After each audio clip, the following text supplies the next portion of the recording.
Hello, have you ever tasted a banana? And if you had to describe the taste of a banana to someone who's never had it, how would you do that? And so this territory is about quality, and what comes to mind is a YouTube channel, which I have largely ignored, but until now. And so I'm going to just highlight that YouTube channel, and that allows me to also link to that YouTube channel below and get the attention of the creator of that YouTube channel. So let's do that now. So here we have a YouTube channel called A Quality Existence, and you can click on the About, and there is a pointing at and what is good and what is not good. Need we ask anyone to tell us these things? A quote from Robert Pirsig, Zen and the Art of Motorcycle Maintenance, an inquiry into values.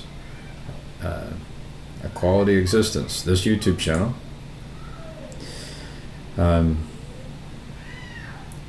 I searched for and found where she is talking about on quality, and I listened to a couple of videos, and she's pointing at the thing. She's pointing at the thing, right? And it's hard, like, it seems impossible to use words to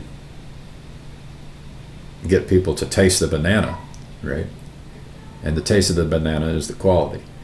Now, what I did as a nerd, I went over and created a bot, and I can share a link to this bot. It's a GPT. This is Pirsig's Philosophical Guide, and I asked it to represent Pirsig and his writing and what his intent of his writing, and to do it as if I'm a child. And that's helpful to have things explained to you as if you're a child. And what was useful here is what I was trying to point at is this: there's a depth and a breadth of quality. And notice I used a lowercase q with regard to our own ignorance of potential breadth and depth. This is something important that I want to remember often, every day, and often throughout the day, and maybe at every moment, is that there's a depth and breadth to the quality which I'm ignoring, that I'm, like, with our attention we have trade-offs, and when I give attention to the breadth and depth of a quality, I will then become blind to a lot of other things. So this can keep me humble, and I think it's like it's a door through which you can have an amazing experience, right? If you start considering that the quality the quality of your existence and your experience can change, and that there is a potential quality of your existence that you have not tasted yet, which if you did taste it would be amazing. And so that's what I'm trying to point at and talk about. It's really important. And I'm not just claiming to be an expert. I'm just claiming to know that I am ignorant of the depth and breadth of the quality. I'm remembering and reminding that I'm ignorant, and that we are ignorant ultimately to the quality of existence which is available to us. And so then I point out, I said, it's interesting that Christians say God is love, or maybe even love with an uppercase L, because you are using an uppercase Q for quality. I thought this was really interesting. And then it's like, in a similar way, there is fear with an uppercase F, and you can also have, like, the pain of being burned, the quality of the pain, of working out. There's so many qualities. Some are pleasant and some are unpleasant. And then there's a depth and breadth to the pleasantness or the unpleasantness. And so quality, it almost encapsulates, this uppercase Q quality encapsulates a lot of other things. And it could be primary at every moment that we, instead of quantity, or instead of the pursuit of winning, and there are spirits which can inhabit us which ignores quality, uppercase Q quality, and it's just when we do that, we're missing out. We don't even realize we're missing out on a existence, on an experience that would be so amazing. And so then I'm like, how are we to communicate the breadth and depth of the quality to people who haven't had a similar experience?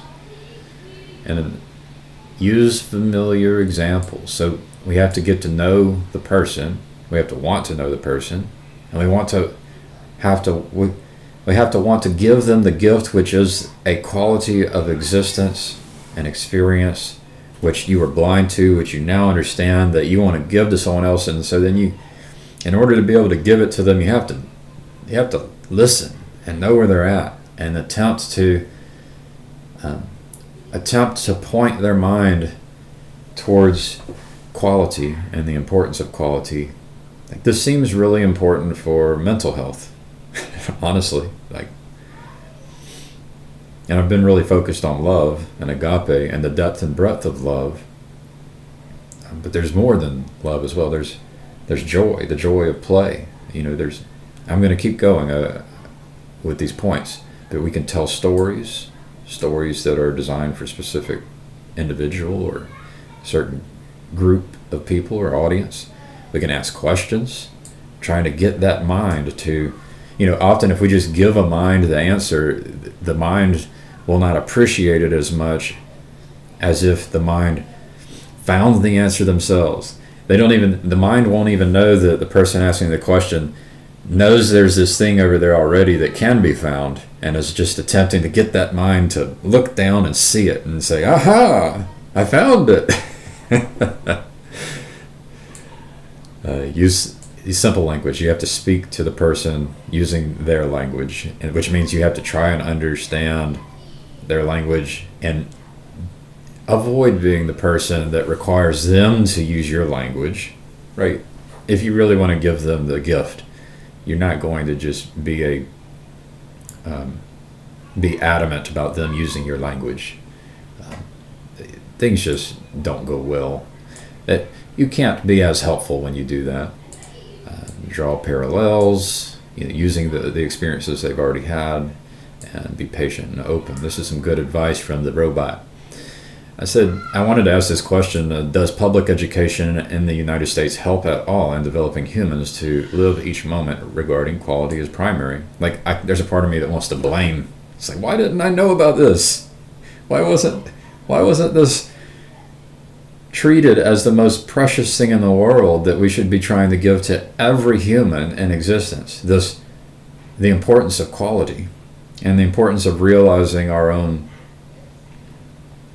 potential and our own lack of existence and experience, which we can go exploring and such that our existence is so much better. We can smile, we can rejoice. We don't have to be, we can have an existence in which we are full of love and joy, right? Peace. And then how full, how broad, what is the bigness and the depth to the quality of all of those really good fruit? And why aren't we encouraged to really, why isn't this the focus in our education system? And so there are opportunities, and I would say the most important one here was teachers' influence. When you have a teacher who has that gift, they have the gift and they want to give it to the students, and they try to know and listen and love the students and speak their language, to give them to ask the right questions and give them the story that's going to allow them to connect with that precious gift. That was huge for me. And so my last pointing will be the tangerine meditation. And I know about the tangerine meditation in Plum Village because I gave attention to Thich Nhat Hanh. He's a Buddhist who, during the Vietnam War, he went and served. And he served by helping people who were injured people who were suffering. And that's how he served. And one of the things I remember him teaching, and I think in regard to the topic of nirvana, is something like a story where he's with a student, and the student has a mind that's just going everywhere. And they are sharing an orange or a tangerine. And the student has just devoured this tangerine, and the teacher, Thich Nhat Hanh, is like, tell me about that tangerine. And so what can happen is that this mind can become consumed. Our attention can be drawn by things, become compelled to have compulsions, become obsessed, and then we miss out on the tangerine. And so this is the tangerine. And so here we go. This is how you should eat a banana or a tangerine.